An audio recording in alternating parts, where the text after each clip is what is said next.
হ্যাঁ, এটাই সত্যি। আরিশ কখনই অরাকে নিজের থেকে আলাদা হতে দেবে না। একদম ঠিক বুঝতে পেরেছ? আমার মৃত্যুর আগ পর্যন্ত তোমাকে ছাড়ছি না আমি। যদি জান্নাতের নিয়ামত হই আমরা, সেখানেও আমি শুধু তোমাকেই চাই হামিংবার্ড। কথা শেষে অরার দিকে গভীর ভালোবাসা মাখা দৃষ্টিতে তাকালো আরিশ। অরা ধীরে ধীরে এগিয়ে এসে আরিশের বুকের ওপর মাথা রাখল। আরিশ তাকে শক্তভাবে জড়িয়ে নিল বুকে। আমিও আপনার সাথে থাকতে চাই, কিন্তু মাঝে মধ্যে আপনার টক্সিক আচরণ খারাপ লাগে খুব।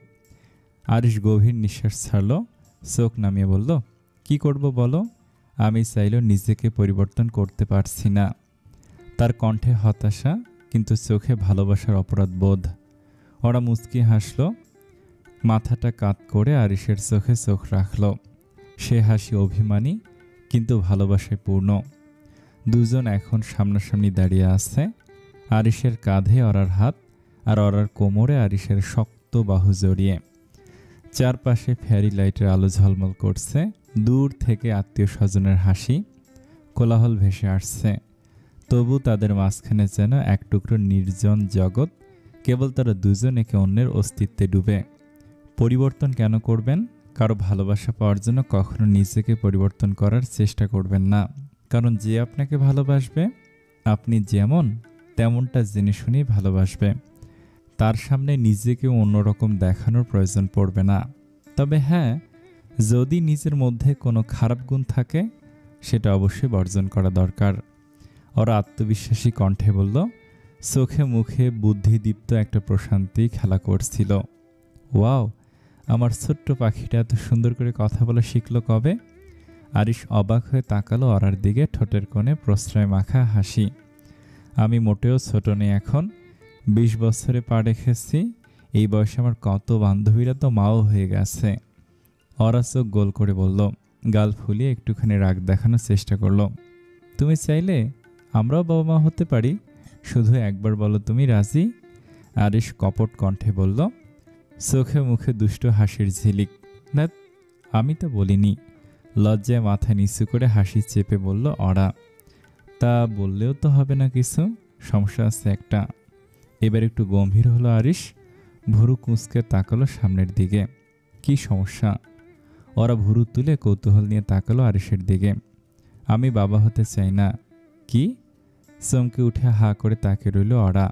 হ্যাঁ, আমি তোমার সন্তানের বাবা হতে চাই না, কারণ তুমি আমার থেকে বেশি বাচ্চার পেছনে সময় ব্যয় করবে। আমার সেসব সহ্য হবে না।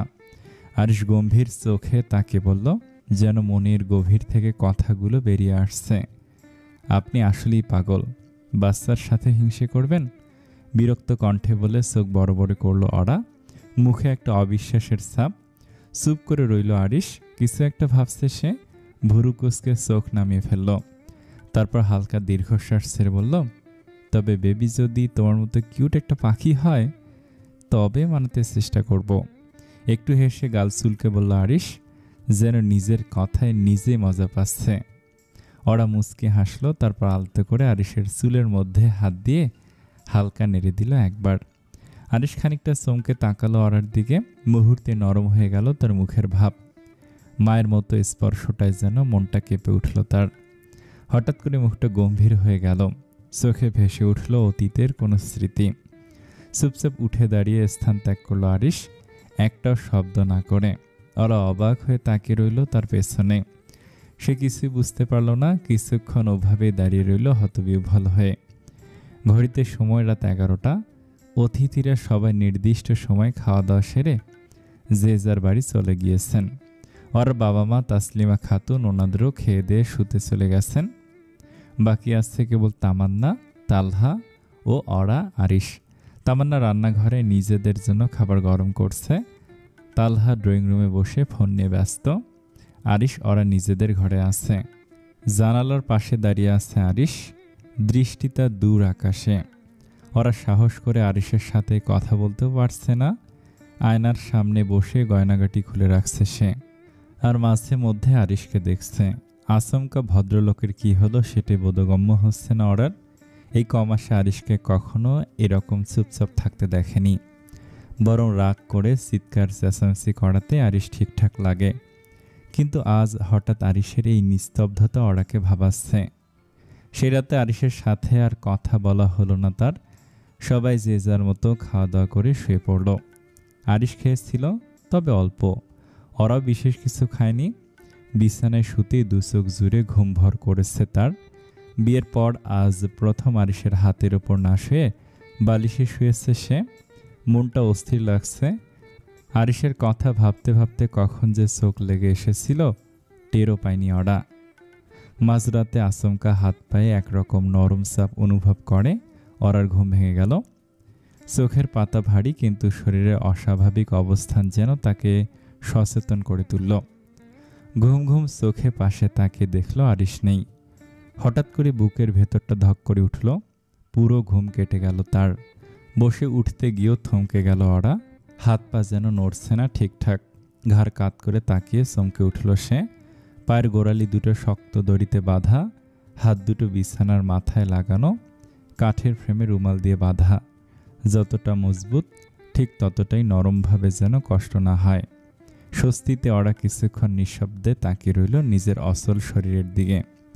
হালকা ঘাবড়ে গেলেও তার মনে হচ্ছিল এই কাজ আরিশ ছাড়া কেউ করতে পারে না। তার ভাবনায় ছেদ পড়ল একটা কাপা গঙ্গানির শব্দে। মাথা কাত করে ফ্লোরে তাকাতেই অরার চোখ আটকে গেল। মাটিতে হাঁটু গড়ে বসে আছে আরিশ। মুখ গুজে রেখেছে নিজের হাঁটুতে। এলোমেলো চুলে ঢাকা মুখটা আবছা আলোয় অস্বস্তিকরভাবে অচেনা লাগছে। এক মুহূর্তের জন্য গলাস্বর আটকে গেল অরার। তবুও সাহস করে ডাকল সে, আরিশ, কি হয়েছে আপনার? গলায় কাঁপুনি, চোখে মিশ্র ভয় আর উদ্বেগ। ধীরে ধীরে মাথা তুলে তাকালো আরিশ। চোখ লাল, মুখ শুকিয়ে গেছে, যেন বহুক্ষণ কেঁদেছে সে। কোনো কথা না বলে সেখানে কিছুক্ষণ স্থিরভাবে বসে রইল। আপনি ঠিক আছেন? অরার কণ্ঠে এবার গভীর উদ্বেগ। নিজের অবস্থার কথা ভুলে গিয়ে শুধু আরিশকে নিয়ে ভাবছে সে। আরিশ যেন এই প্রশ্নেই একটু চমকালো। চোখে মুখে মেঘের মতো আবেগ খেলা করল।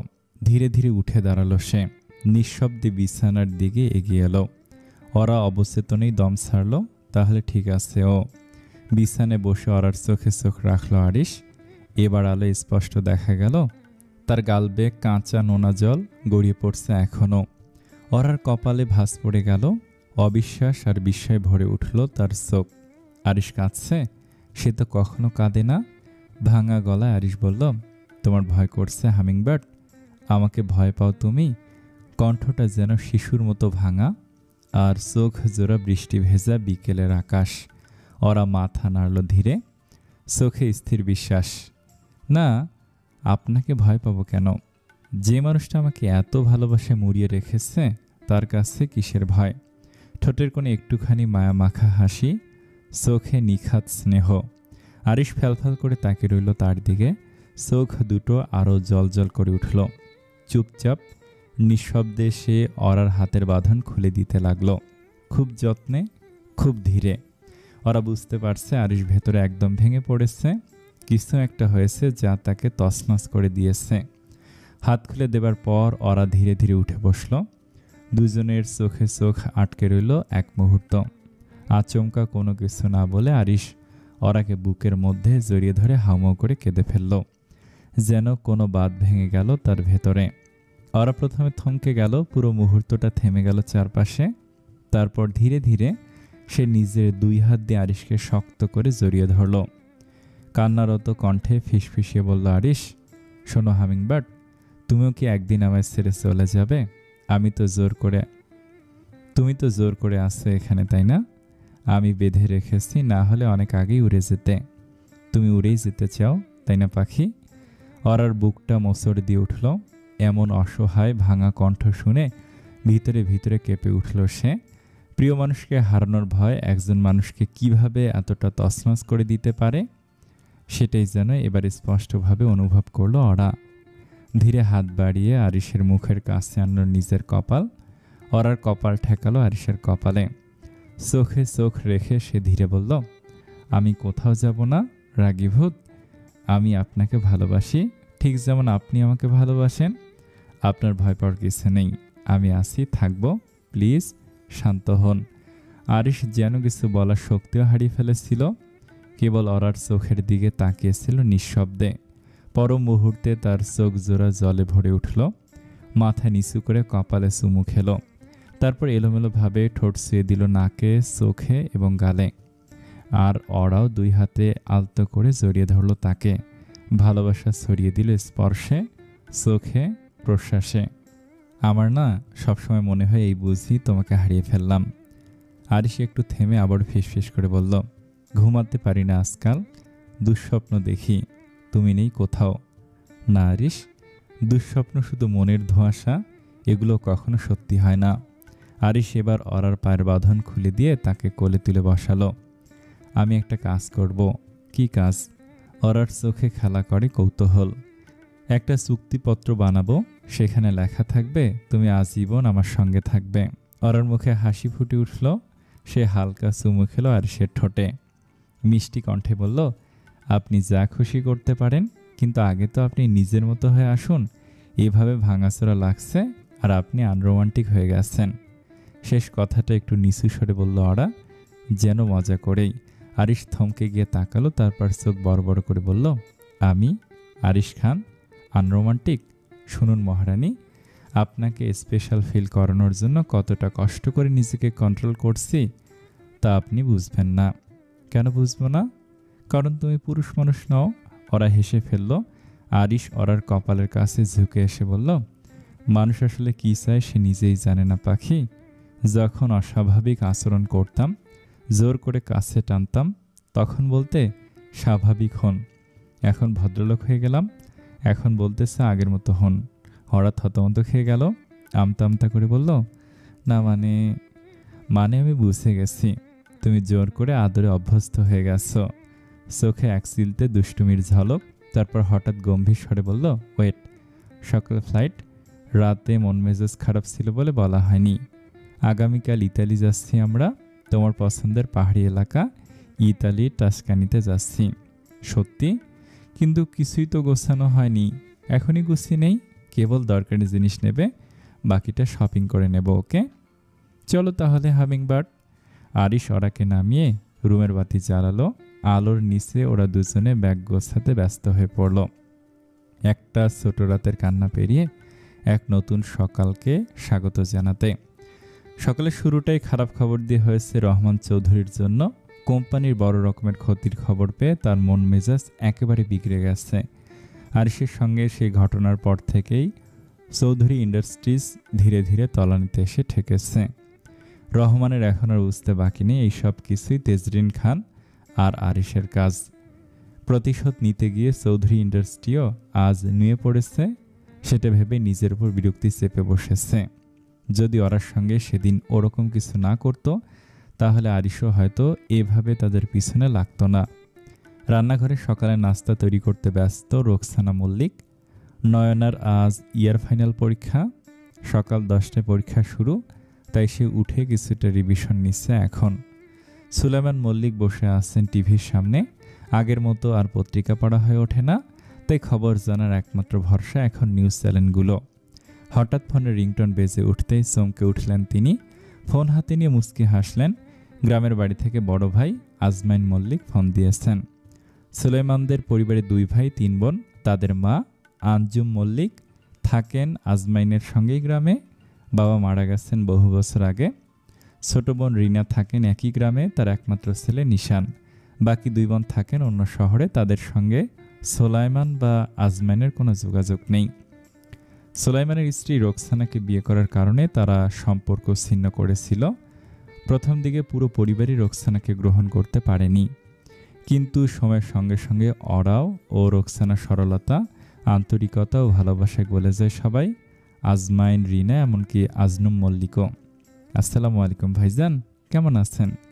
ওয়ালাইকুম আসসালাম, আলহামদুলিল্লাহ, তোরা কেমন আছিস? আজমাইন ভাইয়ের কণ্ঠে ভরপুর আন্তরিকতা। আলহামদুলিল্লাহ। মা কেমন আছেন? সুলাইমানের কণ্ঠে কৌতূহল আর মায়া। হ্যাঁ হ্যাঁ, সবাই তো ভালো। তোরা তো এমনি গ্রামে আসবি না, তাই দরকারে কল দিলাম। ভাইয়ের কথায় এক ধরনের অভিমান লুকানো। ভাইয়ের এমন কথায় খানিকটা সংকোচে পড়ে গেলেন সুলাইমান। দীর্ঘদিন গ্রামে না যাওয়া, মার সঙ্গে দেখা না হওয়া, সব মিলিয়ে একটা অস্বস্তি বুকে চেপে বসল। আসলে জানিনি তো কাজের হ্যাঁ জানি বাপু, তোমার অফিস আছে, মেয়েটাকে নিজেরাই বিয়ে করিয়ে দিলি। মা অরার জন্য খুব কষ্ট পেয়েছিলেন। মেয়েটা কি অবস্থা এখন? জামাই কি এখনো? আজমান মল্লিকের গলায় চিন্তার ছায়া। এখন সব কিছু ঠিক আছে ভাইজান, ওরা সুখে আছে আলহামদুলিল্লাহ। সুলাইমান আশ্বাস দিলেন আত্মবিশ্বাসী গলায়। যাক আলহামদুলিল্লাহ, সুখে থাকলেই ভালো। আজমান মল্লিক যেন নিজের ছোট ভাইয়ের মুখে শান্তির খবর শুনে স্বস্তি পেলেন। আচ্ছা শোন, উর্মির জন্য ছেলেপক্ষ এসেছিল গতকাল। দেখাশোনার পর একেবারে হাতে আংটি পরিয়ে গেছে। আগামী শুক্রবার বিয়ের তারিখ ঠিক হবে ইনশাল্লাহ। বুঝতেই পারছিস, মেয়ের বিয়ের 1 সপ্তাহ আগে চলে আসা চাই। উর্মি আজমাইনের বড় মেয়ে, সদ্য গ্রাজুয়েশন শেষ করেছে। আজমাইনের 3 সন্তান, 2 মেয়ে 1 ছেলে। আলহামদুলিল্লাহ, এটা তো অনেক আনন্দের খবর। তবে ভাইজান, 1 সপ্তাহ আগে যেতে পারবো কিনা তা নিশ্চিত না। অন্যের কোম্পানিতে কাজ করি, ছুটি পাওয়া কঠিন। তবে ইনশাল্লাহ বিয়ের 3-4 দিন আগেই চলে যাব, রাগ করবেন না। সুলাইমানের গলায় অনুশোচনা মেশানো বিনয়ের সুর।